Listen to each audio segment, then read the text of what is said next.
c'est interdit de ne pas avoir un compteur Linky et sinon ce sont des pénalités financières et voire des infractions pénales, bah là, en ce cas-là, c'est autre chose et puis on discutera de ces textes-là. Mais aujourd'hui, c'est pas ce que le droit prévoit. Et nous, ce qui compte, c'est le droit. Moi, je me fais un peu l'avocat du diable, mais c'est les premiers arguments qu'on vous mettra dans la tête en disant « bon, c'est pas très sérieux ». C'est le fameux débat du droit à la vie privée et familiale. Je vous ai dit, ce sont des données personnelles qui sont aujourd'hui communiquées à des entreprises privées.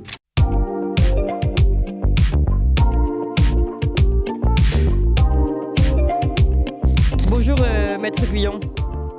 Bonjour. Et merci beaucoup d'être avec nous ce matin. Donc je reviens d'abord sur une vidéo récente que vous avez publiée sur YouTube et puis sur une décision de justice un petit peu moins récente qui date du 15 avril 2025, celle de la Cour d'appel de Riom et qui finalement confirme que on peut dénier finalement la légitimité d'Enedis à installer ces fameux compteurs Linky, voire éventuellement les faire désinstaller. Vous allez tout nous expliquer, David Guyon. Oui, tout à fait. Alors, je voudrais juste reprendre, si vous me permettez, Clémence, un point. Vous avez parlé de anti-Linky. Je pense que les mots sont importants. C'est un peu comme l'anti-vax. Vous voyez, c'est pareil. Il faut requalifier et remettre le débat. On n'est pas anti-Linky. D'accord ? On est sur un choix de société. Un choix de société qui est que on conteste le compteur Linky en l'état actuel, c'est-à-dire un compteur qui est capable de dire à peu près toutes les 30 minutes à une entreprise combien de personnes vous êtes, quelles sont vos habitudes de consommation, à quelle heure vous levez, à quelle heure vous partez de chez vous. Et donc toutes ces informations, ce sont des données personnelles qui sont transmises aujourd'hui de manière automatique par un compteur. Donc c'est vrai que c'est très important, on est sur un choix de société. Et dans ce cadre-là se posent donc plusieurs problématiques, dont notamment des problématiques de santé publique, puisqu'aujourd'hui, l'ANSES, donc cette agence nationale qui est chargée justement de nous indiquer si les antennes 5G ou les compteurs ont des effets à court, moyen et long terme sur la santé, vous dit on ne sait pas. Voilà, donc c'est vraiment légitime de se poser la question de ces fameux compteurs Linky.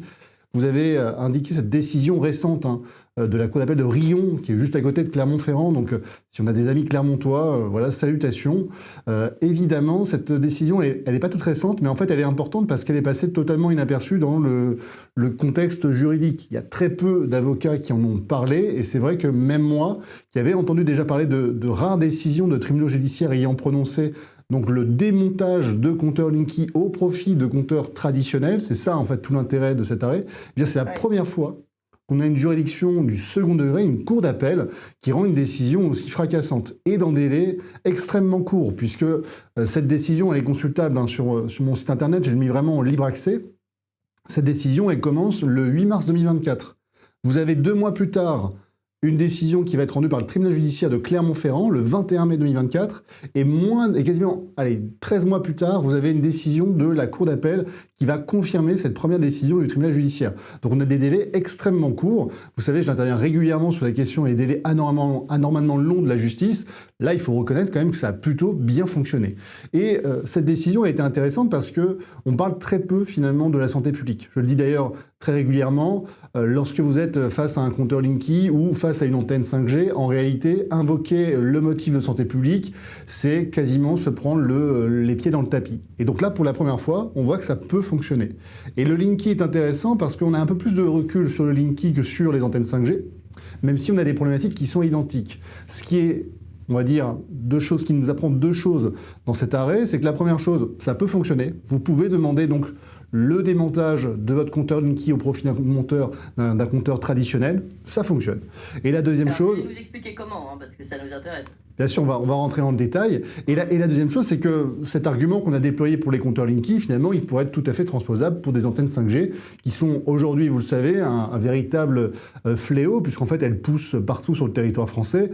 Avec ce projet politique France 2030, on va installer de l'antenne 5G à tout va, et donc avec des questions de santé publique légitimes. On a une grande partie de la population qui sont, sans être contre les antennes 5G, c'est vraiment pas ça le souci, c'est juste qu'en fait, elles sont partout, en tout lieu, en toutes circonstances, et qu'en fait, on est inondé d'ondes tous les jours, et on n'a aucune idée sur les effets que ça va avoir sur la santé à court, moyen et long terme. Et donc, c'est évidemment ce principe de précaution. Si on ne sait pas, est-ce que ça nous garantit qu'il ne va rien se passer ? Donc, vous l'avez dit, comment est-ce qu'on fait pour demander donc le démontage d'un compteur Linky au profit d'un compteur traditionnel, là, ici encore, l'argument de la santé publique, c'est pas un argument automatique. Parce que si on reprend cette décision, j'invite vraiment ceux qui veulent en savoir plus à lire cette décision qui est en libre accès sur mon site internet, eh bien vous verrez que dans cette décision, le requérant a quand même fourni 4 certificats médicaux de médecins différents, à des dates différentes, des certificats médicaux qui étaient très détaillés, qui démontraient véritablement une véritable électrosensibilité aux ondes provoquées par le compteur, et on a en plus dedans une analyse d'un laboratoire.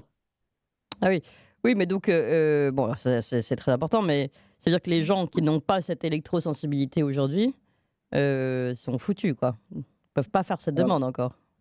Ne pourront pas invoquer cet argument. C'est ça que ça signifie. Ça veut dire qu'il y a d'autres arguments, peut-être. Il y aura d'autres arguments, hein, si on a le temps d'en discuter. Effectivement, il y aura d'autres arguments. Je te laisse dire, oui. Bien sûr. Là, sur la santé publique, c'est intéressant parce qu'on voit que si on a une vraie électrosensibilité avérée, médicalement constatée, bah, ça peut fonctionner. Puisque vous savez qu'en justice, avoir raison, c'est une chose, mais avoir la preuve qu'on a raison, c'en est une autre.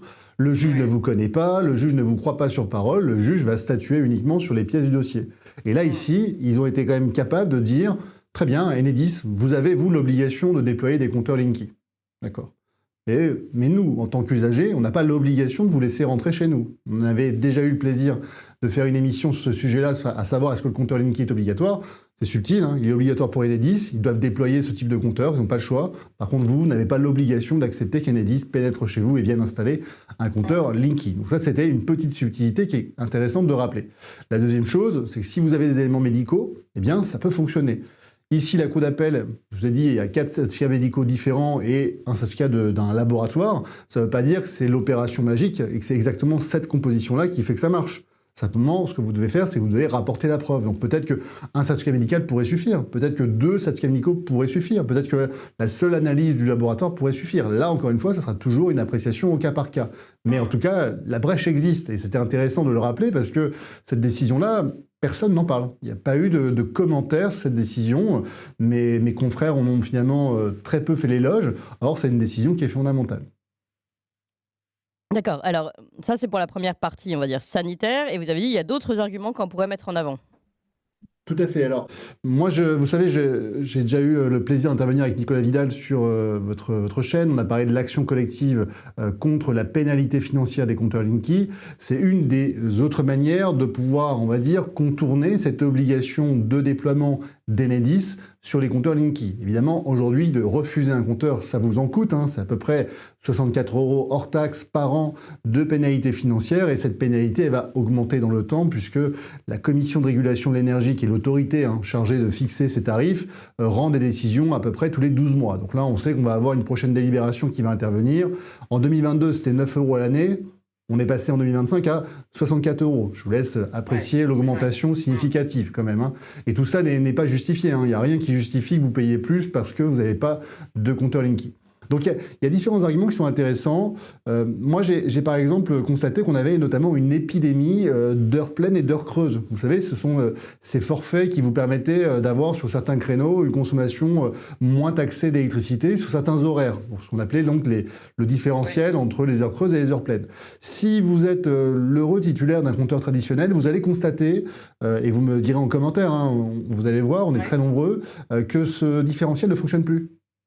Et que comme de par hasard, aujourd'hui vous n'êtes taxé que dans les heures pleines. Vous voyez, ça aurait pu être dans l'autre sens, mais non, c'est que dans les heures pleines, donc au bénéfice évidemment d'Enedis, qui va vous dire qu'en fait votre compteur traditionnel, il faut le changer. Voilà. Donc en fait, on s'aperçoit que si par la loi ils ne peuvent pas rentrer chez vous, ils vont vous pousser et vous contraindre. Non, mais c'est incroyable. C'est incroyable, et ça, j'ai des gens tous les jours qui m'appellent là-dessus en me disant, bah écoutez... Comme on a des commentaires beaucoup sur le sujet depuis tout à l'heure, on va leur poser la question. Alors, qui n'a pas... D'abord, dites-nous, est-ce que vous êtes Est-ce que vous êtes passé au Linky En général, vous n'avez pas trop eu le choix. Ou est-ce que justement, en gros, vous faites partie de derniers des Mohicans qui ont un compteur, on va dire, traditionnel et puis ensuite, si vous êtes au compteur traditionnel, donc pour les quelques-uns, est-ce que vous avez remarqué cette épidémie donc d'heures pleines, c'est ça en fait hein. Tout à fait. En fait, vous payez que des heures pleines et donc Enedis vous invoque un peu avec l'argument sorti du chapeau. En fait, votre compteur traditionnel, il fonctionne plus. Donc il faut le changer en fait au bénéfice d'un compteur Linky. Donc là aussi, c'est une autre pénalité indirecte qu'on vous met en place. Je vous ai dit, hein, ce qu'ils ne pourront pas obtenir en rentrant par la porte, ils l'obtiendront en rentrant par la fenêtre. Et donc là, il ne faut pas se faire avoir. Ici, moi j'ai toute une série d'argumentaires qui fonctionnent plutôt bien. Le fameux courrier de mise en demeure pour rappeler à Enedis que le code de l'énergie prévoit une obligation d'entretien et que cette obligation d'entretien, si votre compteur traditionnel fonctionne, il n'y a pas d'obligation de passer sur un compteur communicant. Déjà, le code de l'énergie vous protège. On est quand même ici dans une sorte de sobriété énergétique. On ne va pas remplacer ce qui fonctionne bien. D'accord ? Ça, c'est la première chose. La deuxième chose, c'est que moi, j'ai déjà eu des décisions, enfin des recommandations de la part du médiateur de l'énergie qui reconnaît que on n'a pas à payer le forfait heure pleine lorsqu'il y a un dysfonctionnement du compteur traditionnel. Alors, ils vous placeront toujours une petite pique en vous disant si vous étiez passé au compteur Linky, vous n'auriez pas eu ce problème. Mais aujourd'hui, on a des recommandations du médiateur de la consommation qui dit que si vous avez un contrat qui prévoit des heures creuses et des heures pleines et que ce contrat est coincé sur les heures pleines, eh bien, on doit vous restituer le surplus de facturation, quand bien même vous avez un compteur qui est traditionnel. Donc ça, c'est quand même des décisions qui sont intéressantes. Pareil, on en parle très peu sur le sujet, et comme on le voit, en fait, on dit tout de suite, ce sont des anti-Linky. Mais nous, c'est pas est-ce que vous êtes pour ou contre les Linky. Le droit, il est le suivant. Le code de l'énergie prévoit un certain nombre d'obligations et de droits pour les usagers. À partir de ce moment-là, on applique la loi. Si demain, la loi vous dit c'est interdit de ne pas avoir un compteur Linky et sinon ce sont des pénalités financières et voire des infractions pénales, bah là, dans ce cas-là, c'est autre chose. Et puis, on discutera de ces textes-là. Mais aujourd'hui, c'est pas ce que le droit prévoit. Et nous, ce qui compte, c'est le droit. Alors, Maître Guillon, depuis tout à l'heure, ça réagit énormément. D'abord, je suis très étonnée, il y en a beaucoup qui n'ont pas de Linky dans nos auditeurs. Je sais pas, ils sont tous, et en fait, tous les, entre guillemets, résistants sont chez nous, en fait. Alors, j'avais un commentaire intéressant, quelqu'un qui disait, moi j'habite dans un HLM, donc je n'ai pas eu le choix de l'installation de ce compteur, je n'ai pas pu m'y opposer. Mais depuis, je note que je subis des acouphènes. Alors, dans ce genre de cas, parce que là, c'est particulier, dans un HLM, dans ce genre de cas, est-ce que le fait de faire valoir à votre avis, de faire valoir comme vous le disiez tout à l'heure, l'argument sanitaire, peut fonctionner ? Alors, ça peut fonctionner. Hein. La décision de la Cour d'appel de Riom, elle vous dit si vous rapportez la preuve que vous êtes médicalement et de manière avérée électrosensible et que c'est en lien direct et certain avec le compteur Linky, dans ce cas-là, effectivement, vous avez le droit de demander à ce qu'on démonte ce compteur Linky au profit d'un compteur traditionnel. Attention ici, la difficulté, c'est est-ce que les éléments médicaux permettent d'établir ce lien de causalité ? Oui. Et lorsque vous êtes dans un HLM, l'argument tarte à la crème, ça va être de vous dire, bon, si on vous démonte celui qui est chez vous, il y a quand même tous vos voisins qui en ont et qui potentiellement vont avoir des ondes qui vont avoir des effets sur vous. Et puis, si vous êtes dans un HLM, souvent, vous savez, les HLM, pour modérer un peu les charges de tel fonctionnement de bâtiment, souvent, ils vont louer les toitures au profit des antennes 5G. Et donc, vous voyez, peut-être que le caractère le plus simple sera peut-être de déménager dans une zone qui sera moins susceptible d'être exposée aux ondes. Donc, c'est des arguments où, moi, je me fais un peu l'avocat du diable, mais c'est les premiers arguments qu'on vous mettra dans la tête en disant, bon, c'est pas très sérieux. Oui, non, mais si, vous avez raison de nous donner justement tous ces éléments. C'est pour ça que je vous pose des questions. Alors, donc, on était sur l'argument sanitaire. Vous disiez il y a d'autres brèches. Quels sont les autres arguments, les autres éléments à avoir en tête si on veut pouvoir éventuellement revenir à un compteur traditionnel ?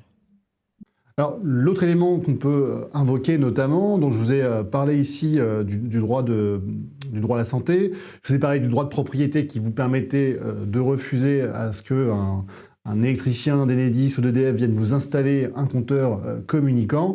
Le troisième argument qui a fait beaucoup débat, notamment au tout début de l'installation des compteurs Linky, c'est le fameux débat du droit à la vie privée et familiale. Je vous ai dit, ce sont des données personnelles qui sont aujourd'hui communiquées à des entreprises privées. Et récemment, j'avais évoqué cette action en responsabilité collective que je suis en train d'engager à l'encontre de l'État, puisque ce dernier est incapable d'assurer la protection de nos données personnelles. Et en fait, c'est pas que l'État. Regardez la presse locale, il n'y a pas un jour qui passe sans qu'une grosse entreprise voit ses données personnelles volées et distribuées aux quatre coins du monde.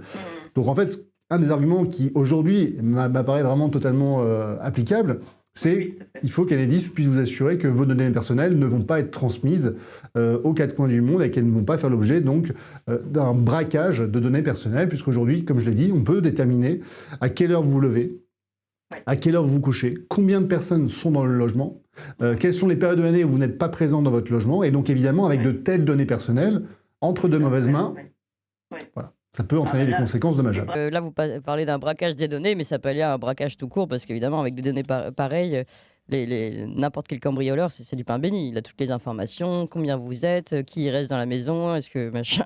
Enfin bon, c'est très inquiétant. Et puis même, c'est inquiétant plus généralement quand on prend en compte en ce moment cette espèce de société de surveillance qui se met en place un peu dans tous les domaines. Quand on regarde, quand on prend un peu de recul et qu'on regarde le tableau d'ensemble, c'est relativement inquiétant. Merci beaucoup, Maître Guyon. Je rappelle que donc toutes ces informations, vous les donnez dans cette vidéo. Peut-être rappeler le nom de votre chaîne, si vous voulez bien. David Guyon, avocat.